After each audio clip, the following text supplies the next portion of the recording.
до вас з таким поясненням, що незаконно видобувається не тільки бурштин, а й ліс. В нас багато породжується таких легенд, що в нас все так гарно, все чудово, але чогось ми від того все бідніше і бідніше. Хотілося спрямувати свою думку на те, що видобувається бурштин не один-дві мотопомпи, а масово. І не тільки в Плесові, а й Рокітнівщина, і Дубровиця, і Володимирець.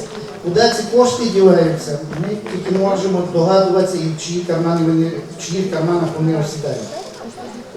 По цьому питанню хотілося б, щоб ви зробили свою думку і внесли теж подання до Верховної Ради на рахунок легалізації видобутку бурштина.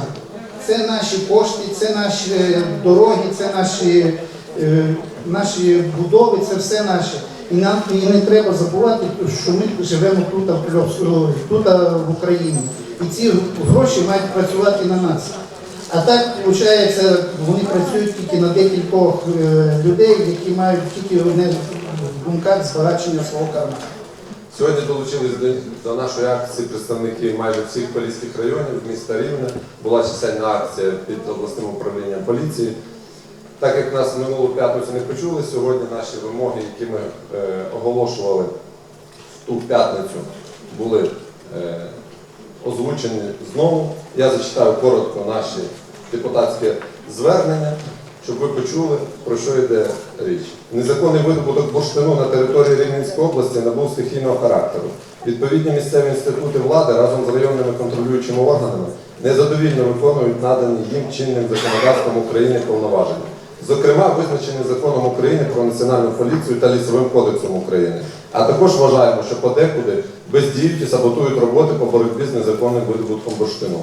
Так, на території урочищ Гальбі, Назалія, Хрест, Мохі, підстанція Сарненського району з відома та за вказівкою керівника Сарненського відділу поліції Головного управління Національної поліції України Сергія Смаглюка з початком весни розпочався незаконний масовий видобуток бурштину серцю.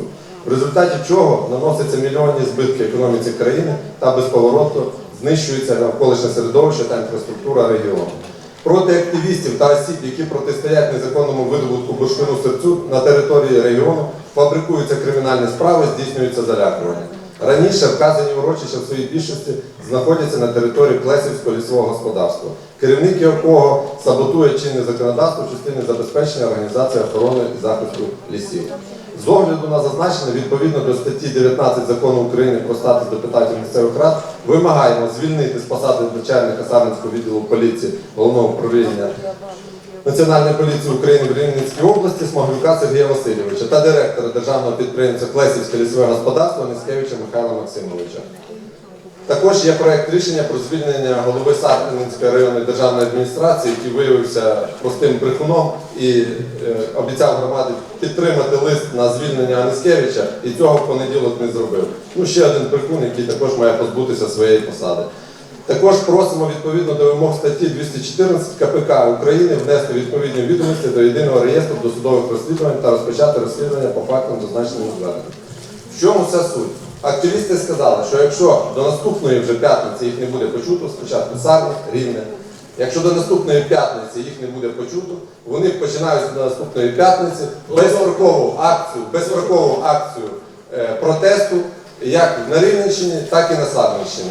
Ми, як депутати обласної ради, мої колеги, будемо підтримувати їх, тому що ми не дамо якимсь зальотним гастролерам, які там починають підминати в Сарненщині і в інших районах цих активістів та місцевих жителів, а також не дамо оборотням в погонах здійснювати рекет по обілечуванні тих інших представників. Також до мене звернулися представники Зарічного, там також, як кажуть, бурхливу діяльність розвернув начальник поліції пан Мартинюк.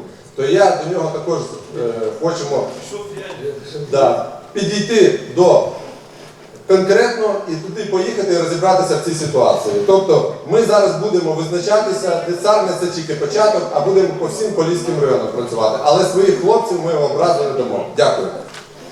До мене неодноразово зверталися активісти і жителі села Плесів, і лежачих сіл.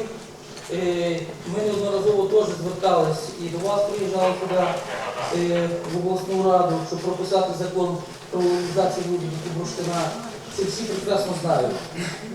Але на сьогоднішній день до мене звертаються теж громадяни і говорять, що на сьогоднішній день йде проплата і працівники поліції збирають кошти з людей, запускають свою систему. Ми, це підлеглі Смаглюка, мені там люди говорять, що там і Євгеній, фактично я не знаю, я сказати про цього не можу, але розмова про це йде. Дивіться, що я хочу сказати. Ми неодноразово звертаємося і так само люди дзвонять в 102, говорять, що в тому урочищі ведеться нелегальний видобуток бурштину. Але працівники поліції на виклики цих активістів ніяк не реагують. Я був свідком подій в 2015 році в урочищі Мусорник.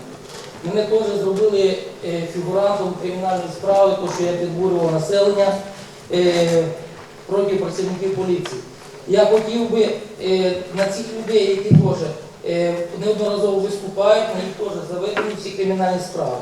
Справи сфабриковані, це однозначно. Якщо хочуть ці всі питання розглянути, то є, я думаю, на мою думку, що працівників поліції є відео, і хай вони покажуть це відео вам хоча б. Якщо не можна його показати громадськості, хай вони вам хоча б його покажуть. Як було на самом деле це все діло? Розумієте?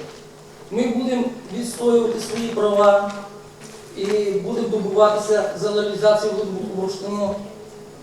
І ми думаємо, що до тих пір, покуди відповідальні люди, а це Смаглюк, які, то що бездіяльність посадової особи, це теж, мені кажеться, що люди повинні нести кримінальну відповідальність, навіть за бездіяльність. А він є представником правоохоронних структур. З багатьма я знайомий людьми, які приїхали, ці, що зараз тут активісти, цих я знаю всіх, це всі жителі Клесова. Дуже багато було сьогодні з Дубровиці, Володимирець, Зарічне. В принципі, там, не знаю, ситуації поки такої немає. Ситуація по фабрикованим справам почалась тільки з Клесова. І там вже досить, скажімо, до 10 справ. Дуже смішно, коли там йдуть справи, по яким йде там кримінальне провадження там, по 50 епізодам і більше. Вибачте, я вважаю так, що якщо людина щось робила неправомірне, то достатньо 1-2 епізодів, його мають викликати на допит і щось йому пояснити, що він щось робить не то. Ну коли вони дотягли там 50 епізодів, зараз вони людині говорять, що він там скоїв 50 злочинів. Вибачте, це трошечки смішно. Я не знаю, про що вони там думають і чим вони працюють.